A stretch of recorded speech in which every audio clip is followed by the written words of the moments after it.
lwaki talubani timukaba simutaba kiki aletede kyakunywa safiri drink ate genda motoka era tukanga ande eno gyenkola era nze dereva waayo kakati gwe mbadde nyinyuka ningamba kambaletere safiri drink munyweko awo bali ntumye bakoledde safiri drink mu mwanyi omulamuzi mu kooti z'omu kisenge ogatteko stamina drink ne awo enaje drink ate nga tebitamiiza osobola okubifuna matundiro wonna mu ggwanga oba ku dipo yaabwe bwayise ku timutawa ku kidda nabweru abahoyima bunyoro yona ne bichweke bihereireho babakingulireho dipo ekusango habutiaba road opposite Coping Hotel manye bikiraho noraba 072 39 29 95 na 0705 ananemu 50 40 nga nakazuka kumacha nywa hill water okuzukusa obwongo n'omubiri gwange olwemba ku mulimu nenywa hill water nsobola okukwasaganya obulungi emirimu gyange olwemba lokola duyiro hill water nanyamba okummalako enkalamata n'ennyota omunokoma olususu lwange nga lulabika bulungi ecupa n'amazzi ga hill water bikolebwa ku mutindo gwa nsi yonna hill water yakakasibwa ekitongole kya UNBS asangibwa mu matundiro gonna eriggwa omusuubuzi oba alina omukolo tusange ku Rubaga Road ku Access Building opposite Hotel Sajavaro oba ku factory yaffe Iganga so ne ku simu zino wammanga hill water purity nothing less. Liberty Institute of Business and Media Studies. Success, nothing else. It has been proven beyond doubt. Kuraba Liberty Institute okuboli mu line ya success. Bakakibaza kandi bakikora. Akaire niko kanuko kutarabwa homugisa go kusoma amasomo gano. Business Studies, Purchasing and Supplies Management, Marketing, Accountants and Finance, Business Administration and Management, Journalism and Media Studies, Cosmetology and Hairdressing, Secretarial Studies and Information Management, Hotel Institutional Catering, Record and Information Management, Project Planning and Management, Public Administration and Management, Social Work and Social Administration, Human Resource Management, Entrepreneurship and Business Management, Information Technology, Tailoring, Knitting, Hairdressing, tuwera no mugisa gune go kusoma short courses nka Computer Repair and Maintenance, Filming and Editing, Computer Package, kandi oba masomo gano gona hokugezesa haruhu. Somera ha Liberty Institute oturukane ebipapuro ebihimbire kilos za future yawe yona. Bakora ebizamu bya UBTEB na DIT. Kandi baina UBTEB Center. Ebizamu ne babikora asomera honyine busaho kuzunga. Haba diploma egumire hamwe na certificate kurabo mbasomesa abamani n'ebikwate byetagisa kukufore kyotabayire library, computer laboratory, production studio, photo studio, a demonstration hotel, standby generator, amaizi masanyarazi n'endi anungi muno haba ba boarding. Liberty Institute of Business and Media Studies nesangwa muhona municipality enyuma y'ekikari ky'Omukama Harukurato Road n'okyahingura offices za human rights ebikiraho teresimu 074 mwenda 55 300 rundi 074 nkaga na munana kenda na munana 0 mukaga. Oine business yawe oine ebyokutunda rundi oine ebyokukora kyona ekwakwetagire abantu bamanye Bunyoro TV turoho leta business yawe ogitere abantu maiso ija orange naitwa muhendo ogokengangana tuli ha chombeko kya Liberty Broadcasting Services harugudo rukujya Fort Potro opposite Centenary Bank Hoima omukampala tuli kamo Chachira Road oba tuikira simu zaitu zinu 0 kenda na 5 5 na 3 00 0 kaga na 8 9 na 8 0 mukaga oba 0 kinana na 4 nkaga nemu ana na mwenda oba tukire ha email yaitu no kwesa Bunyoro television sales@gmail.com.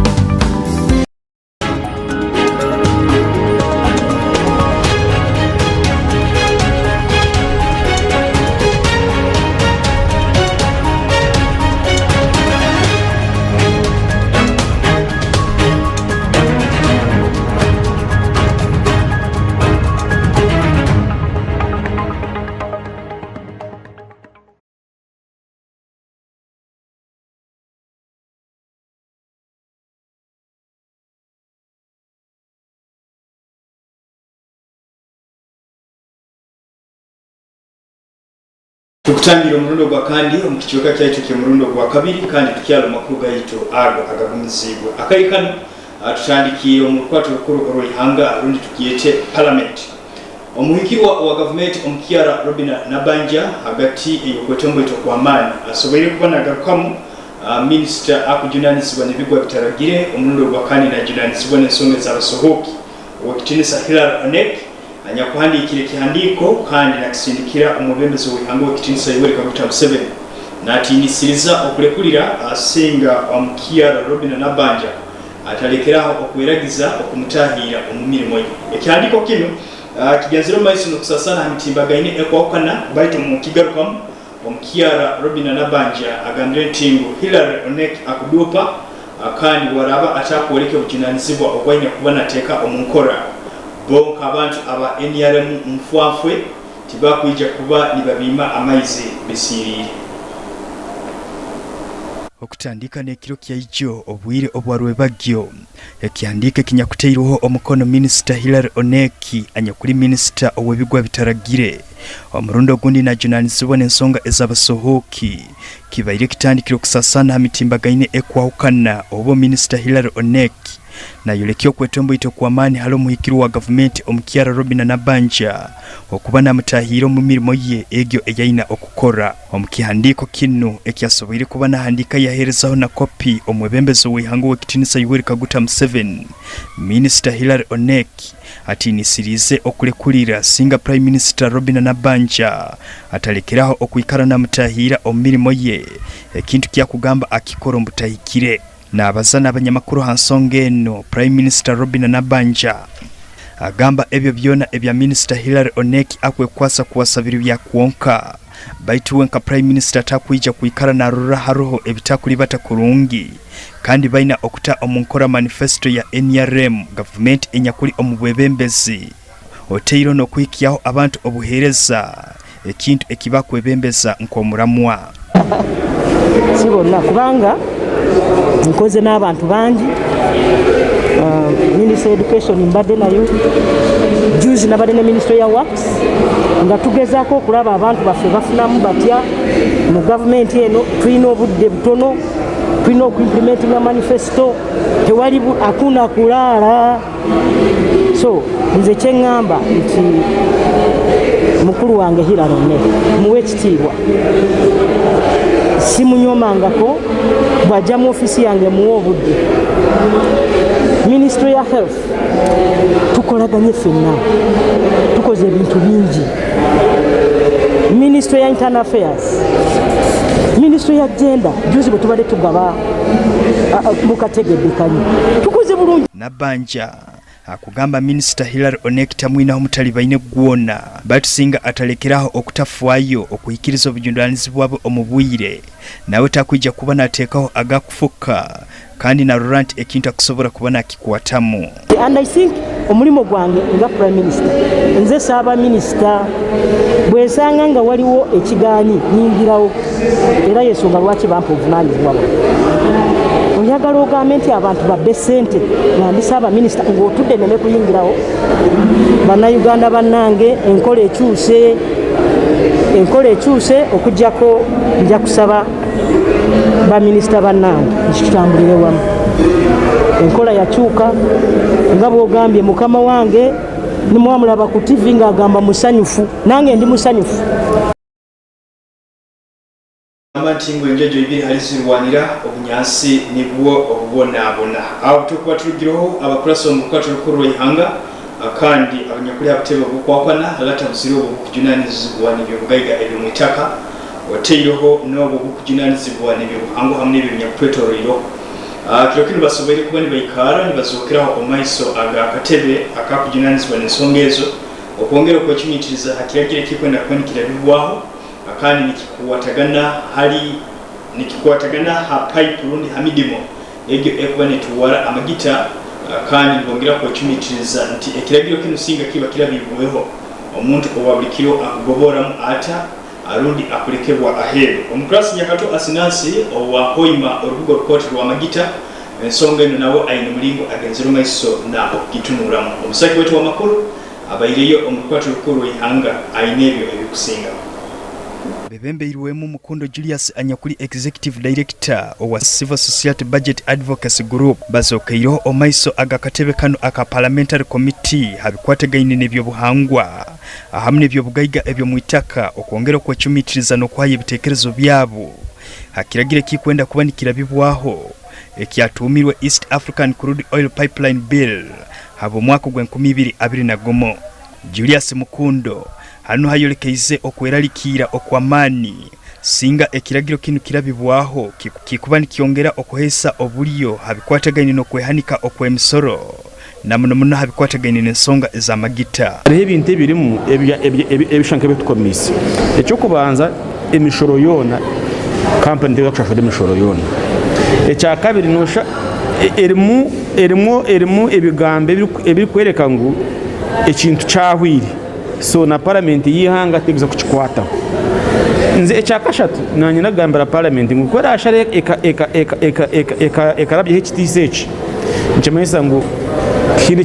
ekindi kirije kukora mpaka ikampani egirwe mu Uganda.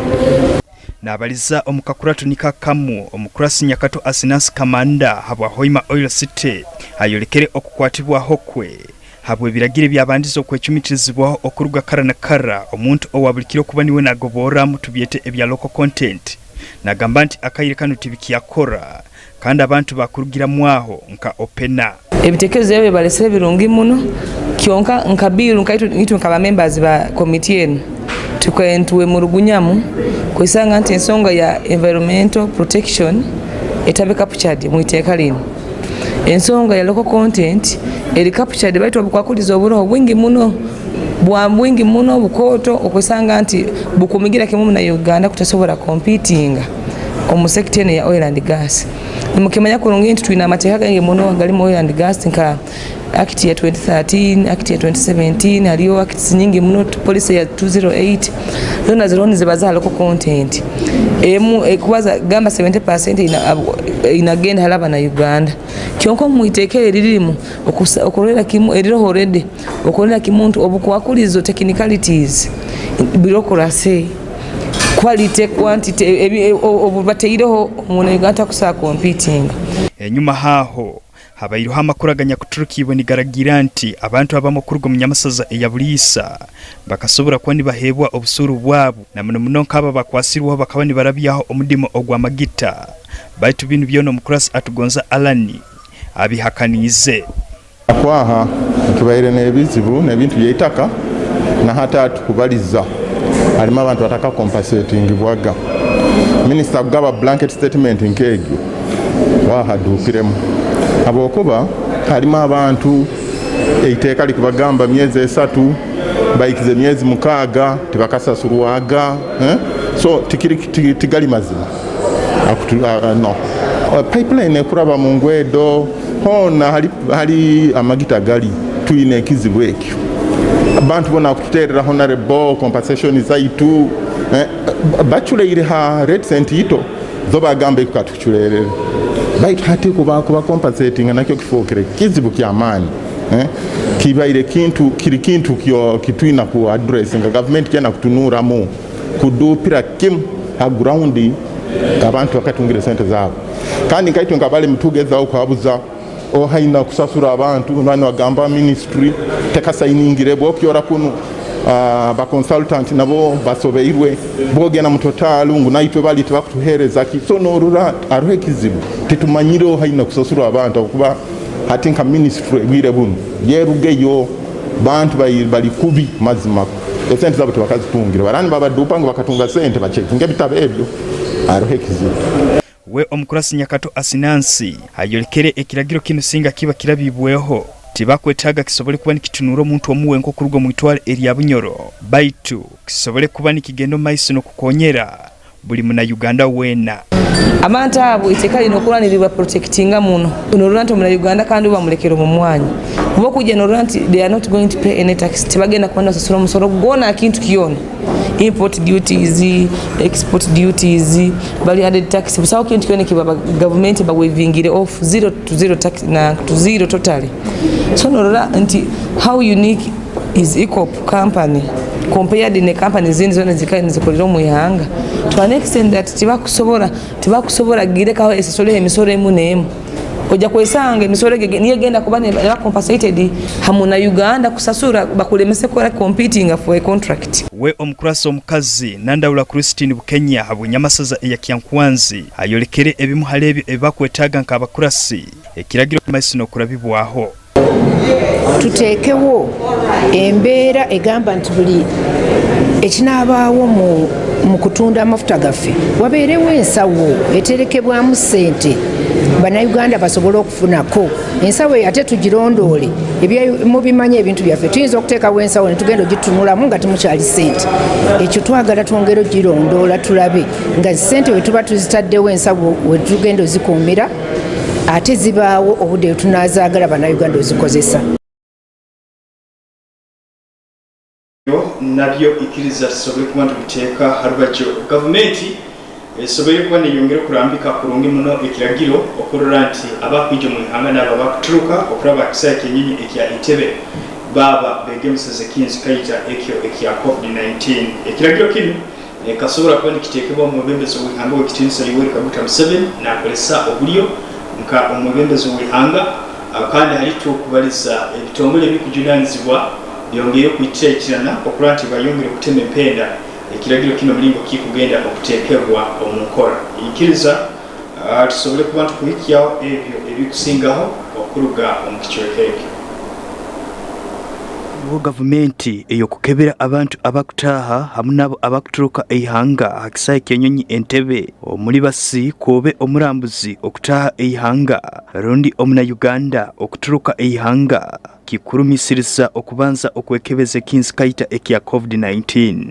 kandi ekiragiro kino kikarabibwaho omwebembezi w'eihanga w'ekitiinisa Yoweri Kaguta Museveni tibuhaburwa omurukuratu olw'ebyobwomeezi obyaragiire ekitongole ekikuura ebyobwomeezi okutayo amaani amaingi omukukebera hamu n'okugema ekirwaire kino ekya COVID-19. When the cabinet decides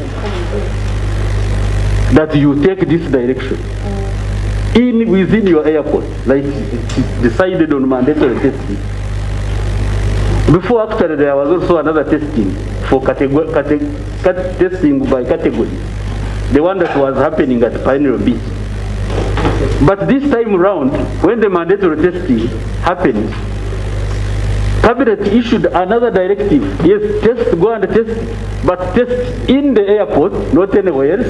In light of a looming third wave that is being brought up by the Minister of Health, they recommend that all arriving passengers were to be tested regardless of vaccination status. Abanyiro bagamba ekiso ky'embuzi kireka omusazi nikitunura omubagi bo aba Civil Aviation Authority bakugamba nti tibaina omulingo gwona bakusobora okulemesa ab'ekitongole eky'obwomeezi okuteeka omunkora ekiragiro ekya President Yoweri Kaguta Museveni. All who have been doing have been in a crisis like what? Where it was a departure, we are making it like a laboratory testing place with the Minister of Health. Where it was arrival, which is not yet complete, we must develop a ramp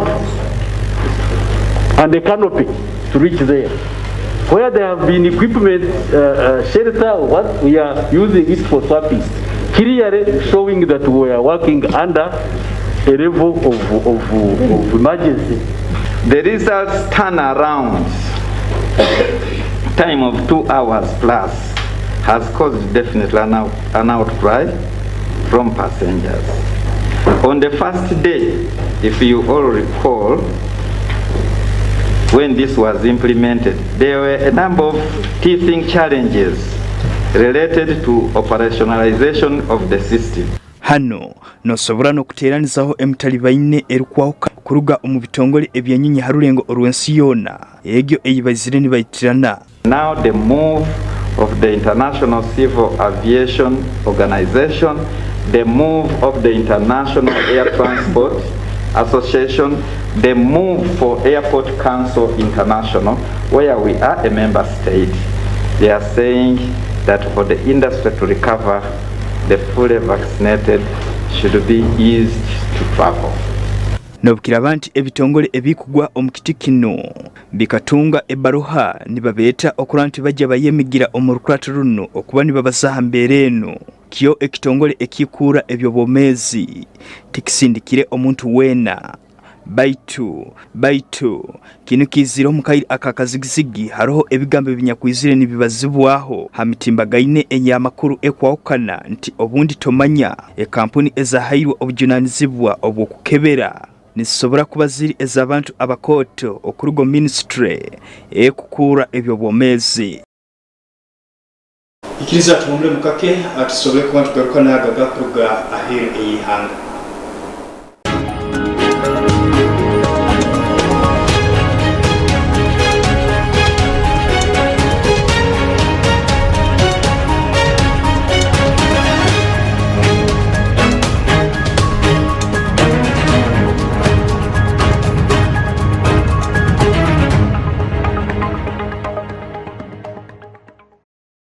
Tugeze mu ihanga area Nigeria na bunugwa kali tukubalisa abibyo kwerinda mu ihanga area Nigeria bakyarime yokimo okugumya ebyo kwerinda no kuongera okutema empenda ziramalira okimo okuhambibwa okwabantu okukoyongera okuyebizire kandi kino kigambibwa okuba nikikorwa ababoko haram akandi abakwongera okulisa abantu akatorobere nali tukubaliza Aro abasomesa bana abayitendekero limu tugiyete university abanyakuhambirwe hamu n'abana babo kandi polisi akayikano yongeye kuteeka amani okuhiga abantu bano mbwa n'amaso. Abasajja baine mundu bahambira abantu mukaaga halata buzira abasomesa bana ha university ya Abuja omurubugo rukuru olwa Nigeria. Abantu bano batahirire gabasomesa bano omubyombeko byabo bye bararamu haisomero ekireki kaiseze kiyalero binu byona bigumizibwe polisi omwihangeri ya Nigeria. Abantu bano batahirire gabasomesa bano omubyombeko byabo bye bararamu haisomero ekireki kaiseze kiyalero binu byona bigumizibwe polisi omwihangeri ya Nigeria. Kikugambibwa nti basingisize gabalinze ba university na amani batakatahira omubyombeko nambala basomesa barara. Nibarabaha mikutu yabe ya Facebook abakuru mu isomero bakugamba ngu abasomesa bana hamuna abana abamu nibo batwayirwege abantu bano ekyo kuhuniriza university nyakurumbirwe eri opposite n'enkambi ezeihe eziri haine kisahe ekiyenyonye kya Abuja. Hali tukubaliza abebyo kwerinda batekerwe omubichweke bikwahukana okuhigambwa namusu abantu bano niko basobole kutayisuliriza amasomesa bano. Kazima 15 ezizakala basaha isatu ezekiro mukusima iwa nyakuli basire hamwe nayo kuruga tukatandikirege okwika akayikano okutumalirire ago agakunziro omugabi mzano mukongera kujukiza nti timu ya Manchester United akirokine kubungire timu ya Atalanta omupaka ezekikopo za Champions League kandi Villarreal ejja kuba nebungisa timu kandi timu ezindi nazo zikuja kubanizana okirokino halata buzire timu ya Barcelona kuruga mu Spain ejja kuba nebungira timu ya Dynamo Kiev okuruga hali omu Ukraine ne timu ezindi ezitali zimu na zimu. Kumalira amakuru gano ninyongera kujukiza nti ngo hariho enfumu ez'abanyoro rundi akatekerezo abanyoro bagamba nti mutolimanya omugaso ogwiziba baitu kwikabuli eziberi obuliriba liyomere nabo ekyo kiba kikuru muno nti ekyo sobole kuba nokikwata n'ebikyalo talinda eziba kuwoma nibwo oketegereza omugaso ogwa ezuba. Mukama akondindire olali mu businga.